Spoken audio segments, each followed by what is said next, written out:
Hello, Radhe Radhe आप सबको। एक बार हम पुनः एसएससी मैथ्स में आप सबका अभिनंदन करते हैं।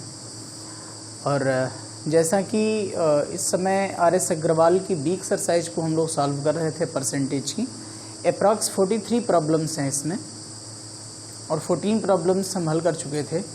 15 से आज वर्क होना है और हम ये चाहते हैं कि आप ज़्यादा से ज़्यादा लोग कम्युनिटी में जुड़ें और सही बात को पहचानना और जानना शुरू करें, ठीक है।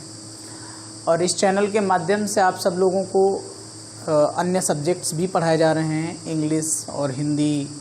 और आगामी कुछ दिनों के अंदर हम सभी लोग जो है टीटी और सुपर टीटी के बैचेस के जितने भी सब्जेक्ट हैं उन सबको पढ़ाना शुरू कर देंगे। इसलिए आप सब लोग इस चैनल को ज़्यादा से ज़्यादा लोगों तक भेज दीजिए और जिन लोगों ने चैनल को सब्सक्राइब नहीं किया है वो लोग चैनल को सब्सक्राइब कर लीजिए। आइए शुरू करते हैं हम अगले क्वेश्चन को। लिखा है एक नगर की जनसंख्या 5,60,000 है, 5,60,000। जनसंख्या जो है वो है 5,60,000। फिर हमसे कह रहा है इसमें पुरुष तथा स्त्रियों का अनुपात यानी मेल और फीमेल का जो रेशियो है वो 43:37 है, रेशियो 37 है। आगे हमसे कह रहा है पुरुषों की संख्या का 80% लिटरेट है और स्त्रियों की संख्या का 20% लिटरेट है। पुरुषों की संख्या का 80% लिटरेट है, 80% लिटरेट है और फीमेल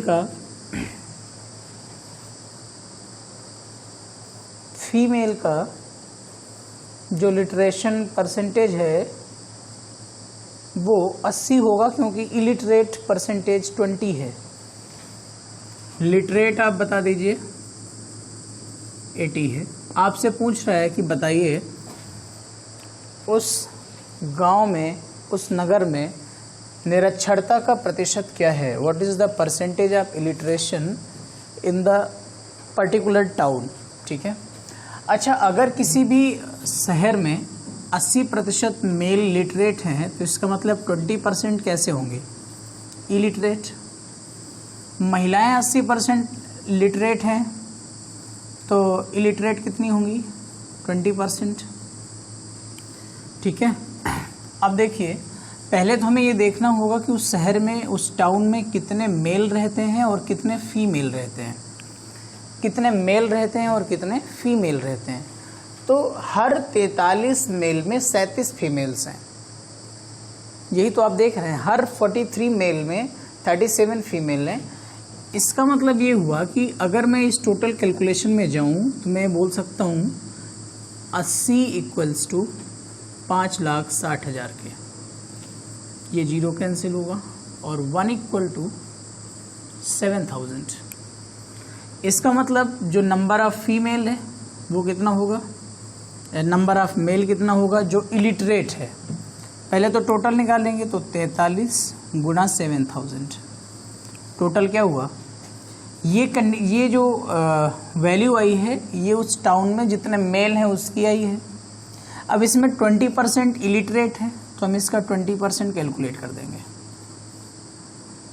ये जीरो कैंसिल हो जाएंगे और ये आ जाएगा तुम्हारा 7 × 21 और 7 × 28, 28 × 2 = 30, 301 और ये जीरो मल्टीप्लाइड बाई 2 0, 0 0 2 0 6। 60,200 कैंडिडेट्स ऐसे हैं पुरुषों में जो कि निरक्षर हैं, पढ़े लिखे नहीं हैं। अब महिलाओं की बात करते हैं। महिलाएं कितनी हैं 37, एक बराबर 7,000 का आया था 7,000। इलिटरेट कितनी है 20% बाई 100, ये कैंसिल होगा, ये आएगा 7 × 7 = 49, 7 × 21, 21 × 4 = 25 और ये आगे जीरो इंक्रीज होगा मल्टीप्लाइड बाई 2 0, 0 0, 2 9 18, 2 5 10 11 और 2 दूनी 4 1 5, 51,800 महिलाएं ऐसी हैं जो इलिटरेट हैं। तो टोटल पॉपुलेशन कितनी है जो इलिटरेट है, दोनों को ऐड कर देंगे 60,200, 0 0 0 और 1 1 2 6 5 11, 1,12,000 out of 5,60,000, 1,12,000 out of 5,60,000, 60,000 multiplied by 100। ये 0 डिलीट हो जाएंगे, ये 2 0 यहाँ से डिलीट हो जाएंगे और 56 दूना 112 होता है। यानी 20% पॉपुलेशन ऐसी है जो कि इलिटरेट है पूरे टाउन की। ठीक है, इस तरह से ये क्वेश्चन हो गया। क्वेश्चन को ध्यान से समझिए, बुक खोलिए और खुद पढ़िए, तब इसको देखिए।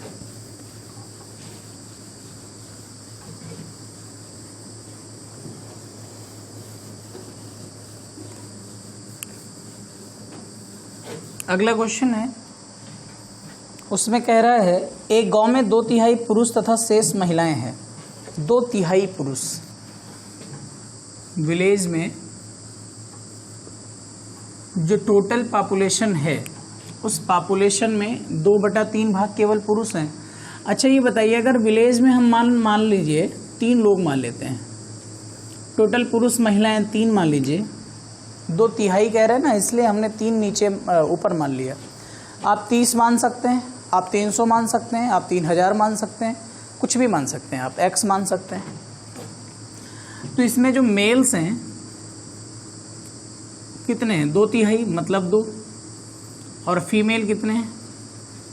जब उस गांव में टोटल पॉपुलेशन ही आपने 3 मानी है, मेल 2 है तो फीमेल कितना बचा, 1 बचा। अब सवाल में हमारे पास कहता है इनमें से 70% पुरुष तथा 60% महिलाएं साक्षर हैं। इसका 70% लिटरेट है और इसका 60% लिटरेट है। फिर हमसे पूछ रहा है साक्षर पुरुषों का 30% और साक्षर महिलाओं का 20% ग्रेजुएट है। इनका 30% और इनका 20% ग्रेजुएट है, स्नातक है, ग्रेजुएट है। आगे कह रहा है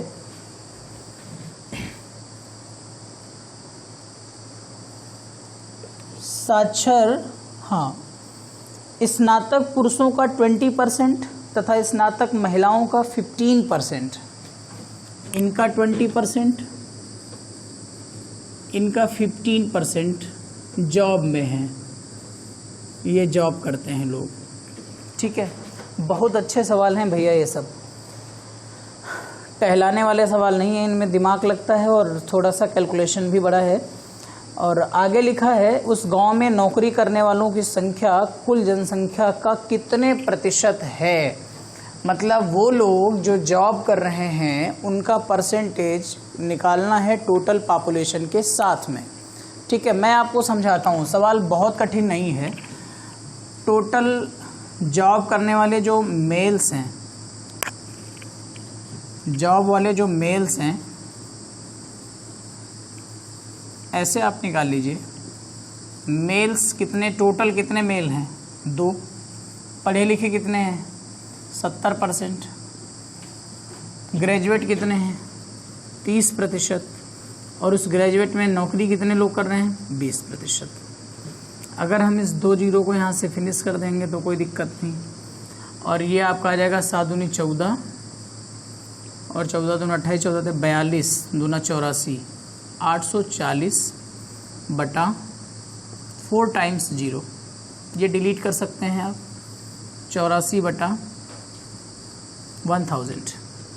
ये वो लोग हैं जो लोग पुरुष हैं और जॉब कर रहे हैं। अब महिलाएं कितनी थी, देखिए ये सवाल अगर आप एक्चुअली देखें तो हम गलत हल कर रहे हैं, क्योंकि एक महिला का 60% कुछ थोड़ी होगा, किसी भी लाइव बॉडी का फ्रैक्शन थोड़ी होगा। लेकिन चूंकि हम सवाल को हल कर रहे हैं और एग्जैक्टली वैल्यू से हमसे कोई मतलब नहीं है, इसलिए हमने वहाँ पे ऐसा कर लिया था।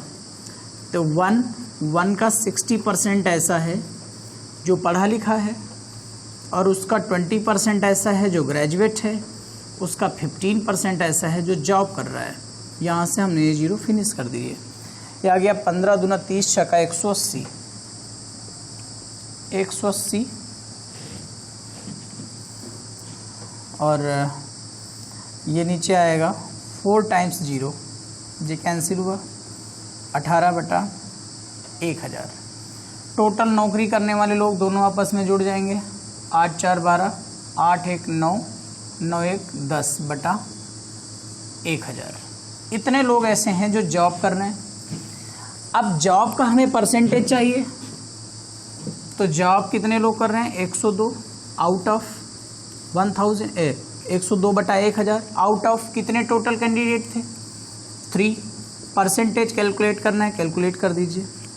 इसको आप सॉल्व करेंगे, 34 टाइम्स जाएगा, 34/10, 3.4% पूरे पॉपुलेशन के लोग ऐसे हैं जो जॉब कर रहे हैं। 3.4% out of total population are occupied.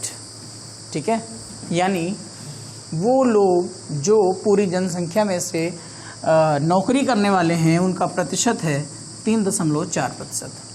देखिए ये सारे सवाल मेंस लेवल के जरूर हैं, प्री लेवल में इतनी लंबी कैलकुलेशन का क्वेश्चन नहीं होगा, लेकिन अगर आप इस तरह के सवालों को हल करते हैं यूट्यूब में सही समय व्यतीत माना जाएगा। अब मैं अगर आपको 5% का भिन्न सिखा दूं तो इसका कोई मतलब नहीं होगा, क्योंकि आप इतनी छोटी छोटी बातें जानते हो और दूसरी चीज़ इतनी छोटी बातें अब एग्जाम में नहीं आने वाली हैं। चलिए आगे देखते हैं।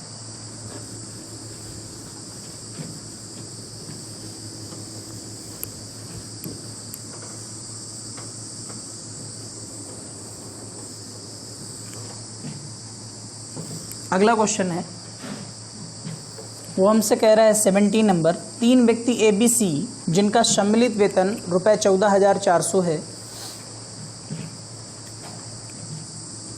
A + B + C का टोटल वेतन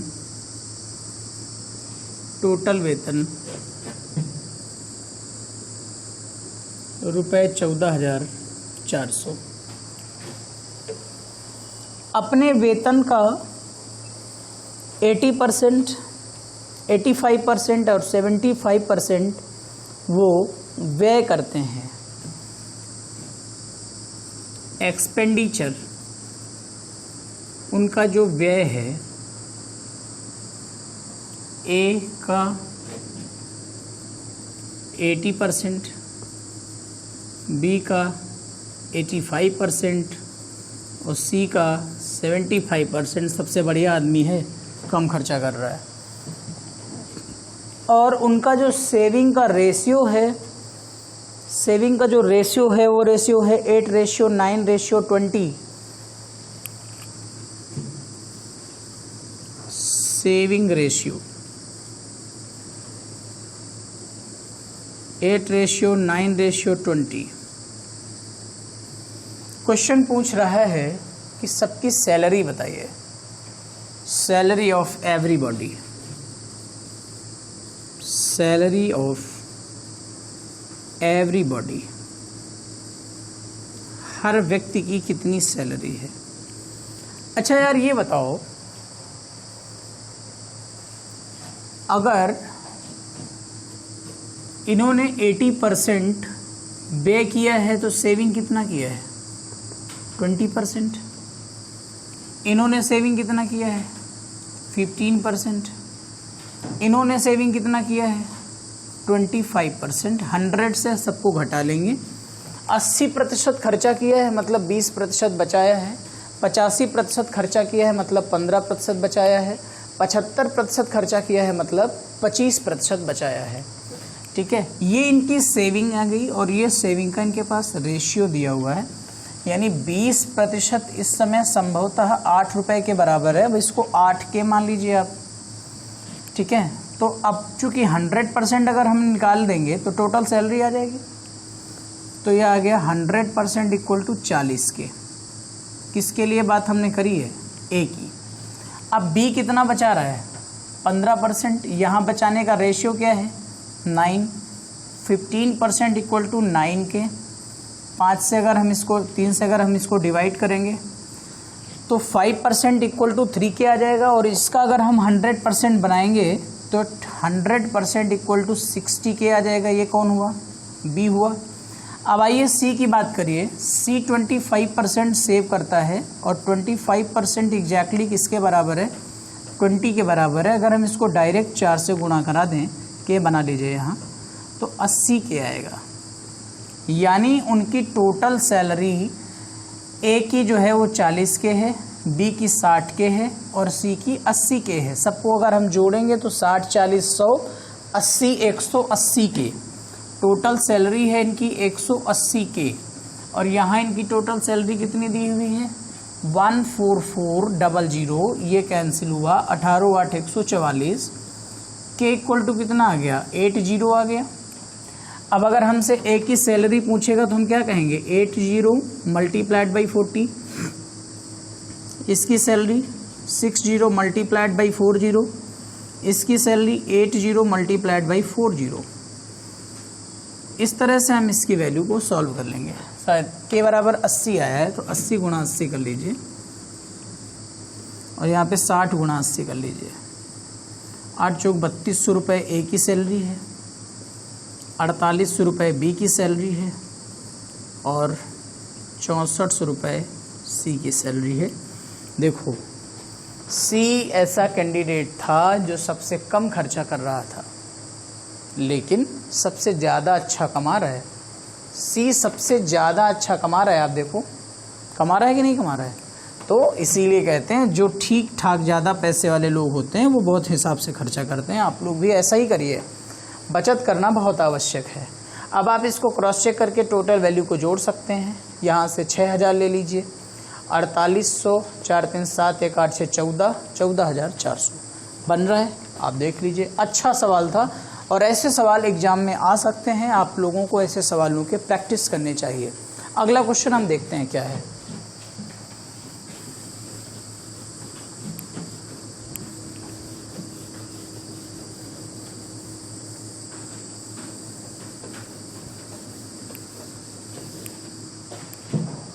अगला क्वेश्चन हमारे पास कह रहा है एक कार के उत्पादन में 3 मद सम्मिलित हैं। मद का अर्थ ये होता है कि आप किसी भी प्रोडक्शन में किन किन डिपार्टमेंट में खर्चा कर रहे हो, कहाँ कहाँ आपका इन्वेस्टमेंट हो रहा है, वही मद होता है। तो एक कार प्रोडक्शन में 3 प्रकार के इन्वेस्टमेंट हैं, 3 प्रकार के मद हैं। कौन कौन सा देख लेते हैं। एक है कच्चे माल का मूल्य, दूसरा है श्रमिक यानी लेबर और तीसरा है एक्स्ट्रा। और इनका रेशियो दिया है 4:3:2। कौन कौन है? Raw material,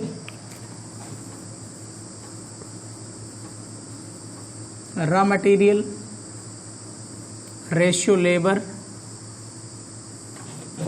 ratio others. 4:3:2। once again we should check। देखना चाहिए कि यही रेशियो है कि नहीं है। तो 4:3:2 यही रेशियो है और यही एक्सपेंडिचर है। अब आपसे कह रहा है कि अगले साल क्या होता है, जो रॉ मटेरियल है उसका एक्सपेंस 10% बढ़ जाता है।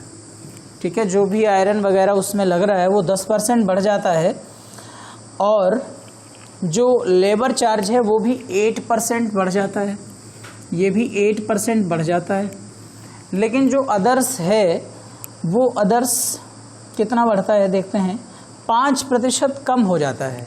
ये 5% जो है डिडक्ट हो जाता है, कम हो जाता है। क्वेश्चन पूछ रहा है कार के उत्पादन मूल्य में प्रतिशत वृद्धि ज्ञात कीजिए। क्वेश्चन को कुछ यूँ समझिए कि रॉ मटेरियल जो है 2020 में जो 4 लाख का आ रहा है तो लेबर 3 लाख का टोटल लग रहा है उसमें और अदर्स 2 लाख खर्चा आ रहा है। लेकिन अगले साल जब 2021 में इसी कार को बनाएंगे तो ये जो रॉ मटेरियल है ये बढ़ चुका है 10%, लेबर भी 8% महंगा हो गया है, लेकिन जो अदर्स है उसमें थोड़ी गुंजाइश मिली है और अदर्स घट करके 5% हुआ है। कल्पना करिए बचपन वाली कार को, क्योंकि हम लोग रियल वाली कार से चल ही नहीं पाएंगे, मान लीजिए रॉ मटेरियल 40 रुपए का आता है। रॉ मटेरियल कितने का आता है? 40 रुपए का। ठीक है। लेबर 30 रुपए का नहीं मिलेगा, बहुत मारे जाएंगे हम लोग। और अदर्स 20 रुपीज़। ठीक है। रॉ मटेरियल 40 रुपये, लेबर 30 रुपये और अदर्स 20 रुपये, यानी हमारी कार बन गई 90 रुपये में। 90 रुपये में हम लोग कार से चलने लगे। यही गणित की कल्पना है। 40, 30, 70, 20, 90। लेकिन अगले वर्ष क्या हुआ? जो 40 था वो 10% बढ़ गया। इसका अर्थ ये हो गया कि वो 4 रुपये बढ़ गया और नया उसका जो खर्चा आया वो 44 आया। ठीक है।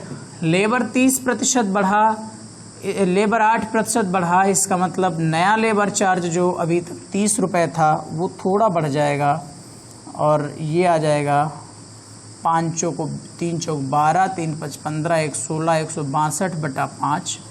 सॉल्व अगर करेंगे तो ये 32 पंचे 160, 32.4 आएगा, जो अभी तक 30 रुपये था। ठीक है।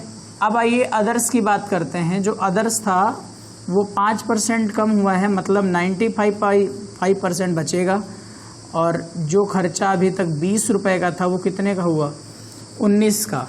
तो 2021 में कार कितने रुपए में तैयार होगी? तो 9 4 13, 4 1 5 1 6, 63 रुपये ये लगा।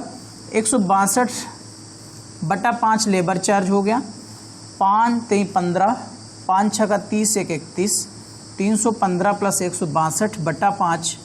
इसको अगर आप सॉल्व करेंगे तो 5 2 7, 6 1 7 और 5 2 7, 6 1 7, 3 1 4, 177/5 रुपये। ठीक है। अब अगर इसको हम ओरिजिनल ऐसे ओरली हल करें तो हम कहेंगे पन्ना 45 9 टाइम्स जाएगा, यहाँ पे 2 रिमाइंडर होगा, 5 25, 95.4 रुपये, जो कि अभी तक कितना था? 90 रुपये। यानी 5 रुपये 40 पैसे कार के प्रोडक्शन में बढ़ोतरी हो गई है। तो इसको हमें परसेंटेज में बताना है, तो हम कहेंगे परसेंटेज इंक्रीज। कैसे निकालेंगे? पहले 90 था, बाद में 477/5 - 90, इतना बढ़ गया है। Out of 90 multiplied by 100। तो इसको अगर हम हल करेंगे तो 450 आएगा। 477 में अगर 450 जाएगा तो 27 बचेगा। बाई 5 90 मल्टीप्लाइड बाई 100, ये कैंसिल। 5 दूना 10, 9 27। उस कार के प्रोडक्शन में ओवरऑल 6% की वृद्धि हो जाएगी। उस कार के प्रोडक्शन में ओवरऑल 6% की वृद्धि हो जाएगी। आई थिंक आपको ये समझ में आ गया होगा। ठीक है। आज की क्लास को हम यहीं से वाइंड अप कर रहे हैं और बाकी की क्लास को हम अगले दिन देखेंगे। और फिलहाल आप सब लोग इसको लगाते रहिएगा। और जो भी क्वेश्चन परसेंटेज से रिलेटेड अगर आपको नहीं आता है तो प्लीज़ हमारे नंबर में आप व्हाट्सएप कर दीजिए और या फिर हमें कमेंट बॉक्स में लिख के बता दीजिए। चैनल को सभी लोग सब्सक्राइब कर लीजिए प्लीज़, और इसे आगे तक भेज दीजिए ताकि हम सभी लोगों का परिवार और बढ़ सके और ज़्यादा से ज़्यादा लोगों तक हम लोग जुड़ सकें। ये आप पर निर्भर करता है, इसलिए प्लीज़ आप लोग लगातार लोगों को जोड़ते जाइए। बहुत बहुत धन्यवाद।